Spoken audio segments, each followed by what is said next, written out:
कैसे काटी दिनवा ये सोना, कैसे काटी हो रतिया।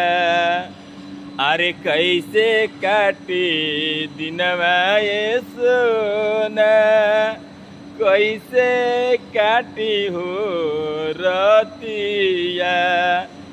काम करत दिनवा हो कटे, राते सुते हो से जिया।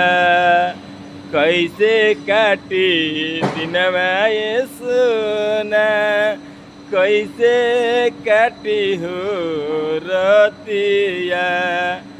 बिना काम के चली न पेटवा, तो कैसे होई हो भेटवा। अच्छा लागल तो भैया लाइक कमेंट से करो दबा के।